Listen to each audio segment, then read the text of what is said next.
सरकार आणि स्थानिक लोकप्रतिनिधींमध्ये सामंजस्य असल्यास कोणत्याही आपत्तीवर मात करता येते।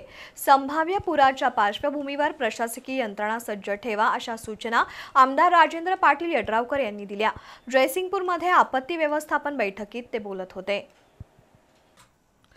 जयसिंगपूरमध्ये मान्सूनपूर्व आपत्ती व्यवस्थापन आढावा बैठक पार पडली। आमदार राजेंद्र पाटील यड्रावकर यांच्यासह तहसीलदार अनिलकुमार हेळकर, गटविकास अधिकारी नारायण घोलप, प्रसाद संगपाळ, वैभव गोंडील आणि विविध विभागाचे अधिकारी बैठकीला उपस्थित होते।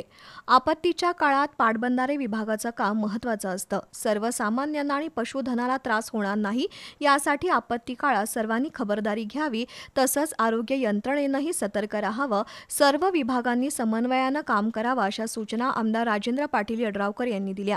तर तालुक्यातील ग्रामसेवकांसह तलाठी, वायरमन यांनी आपत्तीच्या काळात गाव सोडू नये, प्रत्येक छावणीच्या ठिकाणी पोलिसांचा बंदोबस्त असावा, दत्तवाड, कवठे, गुलंद इथं रुग्णवाहिकेसह एसटी बसेस तयार ठेवा, निवारा केंद्रात चारा आणि औषधांचा पुरेसा साठा ठेवावा अशा सूचना तहसीलदार अनिलकुमार हेळकर यांनी दिल्या।